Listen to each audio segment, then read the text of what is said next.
Acerca del proyecto de investigación que me encuentro desarrollando. Es implementación de un microsensor CMOS utilizando óxido de titanio como elemento sensible a iones de hidrógeno. Básicamente estamos trabajando en un sensor de pH. Entonces, partimos de la idea de algunos trabajos donde aquí muestro a mi derecha en un sistema implementado por Ping Yao, el cual nos indica que contiene unas películas de óxidos metálicos básicos interconectados a la compuerta de un transistor metal óxido semiconductor, el cual tiene como desempeño una correlación en cuanto la película se encuentra inmersa con iones en específico, ¿vale? Entonces vamos a tener una respuesta de este transistor de efecto de campo debido a la presencia de iones, y en el caso específico de iones de hidrógeno. Por aquí podemos ver algunos otros sistemas donde implementan películas de óxidos básicos conectados a un sustrato cristalino e interconectados directamente a la compuerta de un transistor FET. Bueno, el objetivo de nuestro proyecto de investigación ha sido diseñar e implementar el microsensor CMOS basado en películas de óxido metálico, en específico del óxido metálico de titanio, como elementos sensibles a iones de hidrógeno. Entonces, vamos a partir nosotros desde la síntesis del material, colocando una tapa de instrumentación y generando un dispositivo final, ¿sale? Entonces vamos a tener películas de óxido de titanio y de manera paralela interconectaremos un electrodo de referencia, el cual va a estar diseñado para producir un mismo potencial sin importar el grado de actividad iónica que se encuentre en la solución o en el electrolito, el cual nos va a asegurar un cambio de potencial interfacial generado exclusivamente entre el electrodo y el electrolito. Este voltaje interfacial que se va a generar nos asegura que va a ser solamente, exclusivamente, debido al cambio del nivel de pH en la solución y no en el potencial generado por el mismo electrodo de referencia. Una vez interconectado este electrodo de referencia con la película sensible, la película será interconectada a un transistor tipo N del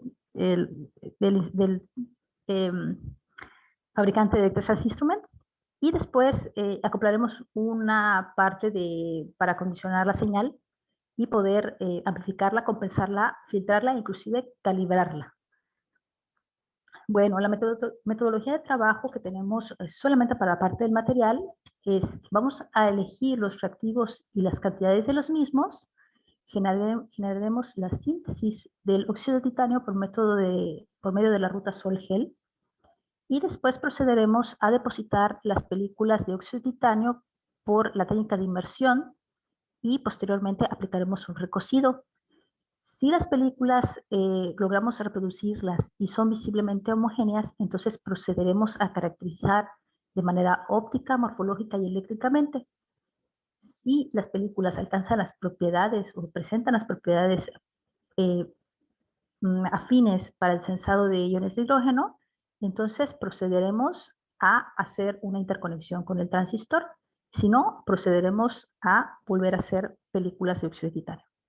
Bueno, una vez que las películas tienen las propiedades deseadas, entonces procedemos a depositar un contacto de indio de plata y a encapsular esa película para protegerla. Y colocar el electrodo de referencia, polarizarlo y colocarlo a una distancia óptima para su sensado. Después de haber acoplado esta película, entonces colocamos el electrodo de referencia y polarizaremos, realizaremos pruebas en el sistema con soluciones buffers que previamente ya están caracterizadas, las cuales nos definen un cierto nivel de pH, y esperamos obtener las curvas del voltaje de drenaje fuente del transistor y la corriente de drenaje fuente al variar el pH del electrolito. Posteriormente procederemos a hacer el acondicionamiento y pruebas finales del sistema. Entonces aquí del lado derecho coloco cómo sería nuestra película. Tenemos un sustrato conductor y encima una película sensible a iones de hidrógeno. Hemos trabajado primeramente con sustratos de vidrio, solamente para caracterizar la película, el sol, el óxido de titanio, y después procedemos a depositar las películas sobre sustratos de silicio. Bueno, la ruta sol-gel es un proceso electroquímico donde nosotros partimos de un sol, el cual va a sufrir una transición hasta otro estado que se le indica que se llama gel. Es un proceso que consiste en un líquido con partículas coloidales que en un principio no se disuelven, pero con el paso del tiempo tienden a aglomerarse y a sedimentar, ¿sale? Entonces, vamos a partir de la preparación de un sol, el cual, dependiendo de la cantidad de agua que tenga, pasará de inmediato a una etapa que se llama hidrólisis. Ya estando en la parte de hidrólisis, se van a generar cadenas poliméricas que se van a entrelazar, procediendo a la etapa de condensación de estas cadenas poliméricas. En esta etapa de condensación se genera el depósito de las películas por método de inmersión.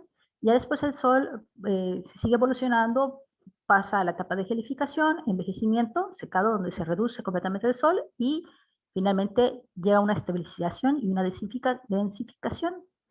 La evolución del sol va a depender demasiado en la variación y cantidad del precursor, cuál es la naturaleza del precursor. En nuestro caso utilizamos tetraisopropósito de titanio y también depende de la naturaleza del catalizador. En nuestro caso utilizamos ácido clorhídrico y eliminamos la parte del agua porque se nos hidrolizaba demasiado rápido el sistema. Entonces, Sol-Gel depende de algunas variables, depende de pH, de la presión atmosférica, el catalizador, la humedad del medio ambiente, la temperatura y obviamente de la naturaleza del precursor. Aquí les muestro en la parte de la izquierda, tenemos una solución que deriva de un alcoxido metálico, después pasa a la etapa de hidrólisis y polimerización, donde ya tiene unas redes poliméricas y entonces se forma el sol. En esta etapa, cuando está en forma de sol, hacemos un depósito por inmersión y luego procedemos a hacer un secado rápido y después un tratamiento térmico para densificar completamente la película, ¿no? Esas son las etapas que seguimos, el solvente, el alcohol isopropílico, después agregamos el precursor, el catalizador, agregamos el vaso 1 en vaso 2, tenemos el sol y procedemos a hacer depósitos multicapa, de 1 hasta 5 capas. Bueno, aquí podemos ver el vaso 1 y vaso 2, donde estamos agitando el sol, hacemos el depósito por medio de inmersión, y aquí tenemos algunas películas, esta es en vidrio y estas son en sustratos de silicio. Y bueno, rápidamente aquí hacemos un secado rápido, previo al tratamiento, al recocido que se le hace por 1 o 2 horas, dependiendo la muestra. Bueno, algunos resultados preliminares de las películas depositadas sobre vidrio, pues tenemos que para la película que tiene una capa, 2, 3, 4, 5 capas, tenemos un espesor que va incrementando dependiendo del número de capas. Y bueno, de aquí lo interesante, podemos obtener el band gap de dicho material, ¿no? Estas son para películas depositadas en sustratos de vidrio con tratamiento térmico a 400 grados por 1 hora. Continuamos para ver con espectroscopía Raman qué fase tenemos del óxido de titanio. Bueno, tenemos los modos vibracionales característicos de la fase anatasa en 144, modo vibracional muy característico de anatasa en 197, en 399, 519 y 639. Entonces podemos concluir que tenemos fase anatasa, dependiendo el número de capas que tengamos en la película, incrementa la intensidad del modo vibracional que tenemos, ¿no? Y bueno, para las películas sobre silicio, podemos tener para la película de capa 1, de capa 2, de capa 3, aquí está normalizado al silicio, en 540 más o menos, es el pico más grande del silicio, el modo vibracional más grande del silicio. Y dependiendo igual el número de capas, aumenta la intensidad de la película, dándonos de manera indirecta la información de que incrementa el espesor de esta película, ¿no? Tenemos aquí también ya presencia inclusive de rutilo para las películas sobre silicio. Se elevaron o se llevaron a un recocido hasta 800 grados. Entonces ya empezamos a tener fase anatasa y fase rutilo de manera muy, muy, muy leve, pero todavía ya hay intercalación de dos fases, ¿no? Y bueno, tenemos caracterización morfológica por AFM de la película de una capa, de dos capas y de tres capas. De una capa con una rugosidad alrededor de, debe ser como de 80 nanómetros aproximadamente. Bueno, en el mecanismo de sensado, nosotros vamos a tener una dependencia de voltaje phi, el cual va a existir entre el óxido metálico y el electrolito, el óxido metálico, en este caso del óxido de titanio, que se da por la ecuación número 7 que tenemos aquí en pantalla. El cual va a depender evidentemente de las constantes de equilibrio del electrolito, dependiendo si es una solución ácida o una solución base de KA, Kp, y la temperatura de Boltzmann, perdón, la temperatura del sistema, la constante de Boltzmann, la carga del electrón, ¿no? Y tenemos un parámetro muy interesante que es beta. Beta es el parámetro que me describe la sensibilidad del pH, es un elemento adimensional. Pero de este parámetro, lo interesante es esta constante NDS, que me indica que es la densidad de sitios de superficie por unidad de área. Es decir, mientras más grande sea NDS, significa que yo tengo una mayor cantidad de densidad de sitios de superficie, lo que de manera indirecta me indica que el sensor va a tener una mayor área de cobertura en la cual él pueda detectar. Y en una mayor cantidad de NS me va a indicar un mejor sensado de manera indirecta. ¿Sí? Entonces, vamos a procurar siempre que NDS sea un valor grande. Y bueno, como habíamos comentado, la película que está ahora en un sustrato de silicio va a estar interconectada directamente a la compuerta de un transistor FET, la cual el transistor FET está caracterizado por, tiene tres curvas características dependiendo en qué región esté trabajando. Entonces, la región lineal o la región ómica, que es esta sección de aquí, en BDS entre 0 y 2, va a depender aparte de la movilidad de electrones, la capacidad efectiva, la razón de aspectos WL, también depende del voltaje que se aplica entre compuerta y fuente, pero además va a depender del voltaje que existe entre drenaje y fuente. Es decir, esta fuente de voltaje que vamos a tener aquí interconectada entre las dos terminales, y nosotros siempre lo que buscaremos es que el sistema eléctrico dependa solamente de una variable, porque si trabajamos en la zona lineal, entonces vamos a depender de dos fuentes y no sabremos si la variación de la corriente de drenaje se va a deber debido a la fuente BDS o debido a la fuente BGS. Entonces, debemos descartar trabajar en la zona lineal u ómica y vamos a definir nuestra zona de trabajo en la zona lineal o activa, donde solamente dependemos del voltaje con puerta fuente, que es esta fuente de aquí, que de manera indirecta es donde tenemos conectada nuestra película sensible. Y bueno, nuestra corriente de saturación para trabajar en la región activa va a depender del voltaje que se genere entre la compuerta del transistor, drenaje a fuente, y evidentemente va a ser un voltaje que se genera debido a a la interfase electrodo-electrolito, adicionando el voltaje que se le asigne al electrodo de referencia. Recordemos que el electrodo de referencia nos va a indicar o nos va a fijar un voltaje que no depende de la actividad iónica que exista en el electrolito, y además me va a proporcionar, nos va a proporcionar un voltaje de offset, el cual le proporciona al transistor poder llegar a trabajar en la región de saturación. Bueno, una vez ya realizadas estas pruebas, no voy a mostrar pruebas preliminares entre estas dos etapas, pero sí les voy a mencionar esta última etapa que tuvimos que implementar debido a la pandemia, porque no teníamos acceso al laboratorio. Entonces vamos a trabajar con la parte de calibración de la señal. La calibración, recordemos que es un proceso con el cual vamos a estandarizar la respuesta de un sensor con relación a una respuesta deseada, ¿vale?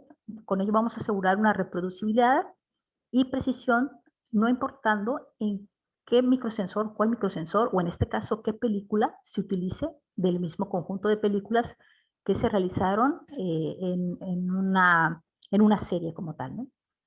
Hay diferentes métodos para calibrar sensores. Tenemos tabla de búsqueda, ajuste polinomial, minimización de errores por ajuste de curvas. Y bueno, la motivación aquí era integrar toda la parte de calibración implementada en un sistema embebido. ¿Sale? Las grandes ventajas que nos otorga esto es la reducción de área y el consumo de potencia del sistema, con la posibilidad de configurarlo como conexión y uso.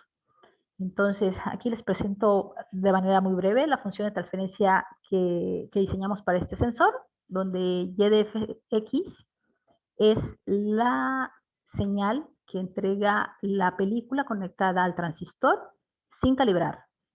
Después nosotros podemos proponer con base a un sensor comercial, algunos ajustes de calibración, algunos coeficientes de calibración. Entonces, en una segunda etapa, anexamos un coeficiente alfa 1 y este alfa 1 después va a depender para poder calcular un segundo parámetro que será alfa 2, es decir, la segunda función de calibración va a depender de la primera. Esta segunda función de calibración nos va a heredar una tercera función de calibración que va a depender de la segunda función de calibración. Entonces, a grandes rasgos, podemos ver F0, que es la línea punteada, es la línea que nos está entregando, de manera ideal, claro, la película con el puro transistor, sin calibrar. Luego tenemos un F de 1 para corregir esta señal, que es la que está, F1 es la que está un poco más punteada. Luego F2, punteado corto, y finalmente F3, donde al tener un mayor número de funciones, nuestra respuesta de sensor va a tender a ser completamente lineal y completamente proporcional. El primer coeficiente nos reduce el error por offset, el segundo por linealización y el tercero por ganancia. Entonces, implementamos esta calibración en un microcontrolador PI16F877 y después colocamos un visualizador de 7 segmentos en el microcontrolador que mostramos a la derecha. Estas son sus características. Y bueno, aquí muestro rápidamente la máquina de estados finitos del algoritmo, el cual le colocamos los puntos de calibración en 4.01 en pH, 9.18 y 6.86. Y asignamos un X sub 1, X sub 2 y X sub 3, en el cual generamos la calibración previamente a hacer la medición y colocamos estos valores directamente en la memoria ROM para que no se puedan eliminar. Y cuando hacemos la medición, entonces esa medición, cuando detecte un valor muy cercano al valor que se está midiendo, va a realizar el ajuste. ¿Vale? Aquí cabe recalcar que estamos utilizando el convertidor analógico digital a 10 bits y que la corrección del error se hace en un periodo de 480 milisegundos. Este es el sistema final implementado y en experimentación esta es la curva de la curva de calibración. Y ahora les voy a mostrar brevemente, porque ya casi no se me acaba el tiempo, aquí la medición para una solución buffer de 4.01, ¿no?, en pH.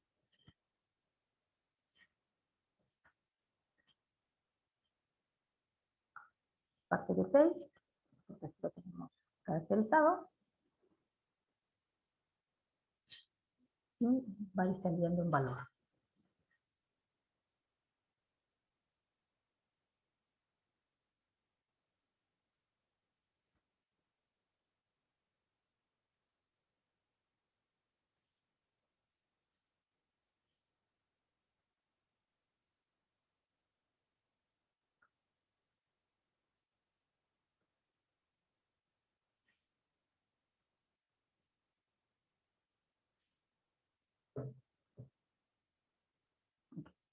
El equipo me quedo pendiente con la segunda. Aquí tenemos el sensor comercial. Y bueno, tuvimos, o diseñamos, implementamos, utilizamos películas de óxido de titanio depositadas sobre vidrio y sobre silicio. Por caracterización en Raman pudimos observar que tienen fase cristalina en la taza, y también realizamos pruebas de difracción. Realizamos caracterizaciones eléctricas por efecto Hall, la cual nos indicaba que son películas de óxido de titanio es un material semiconductor tipo N. Y bueno, interconectamos las películas que estaban sobre silicio con el transistor FET, ¿no?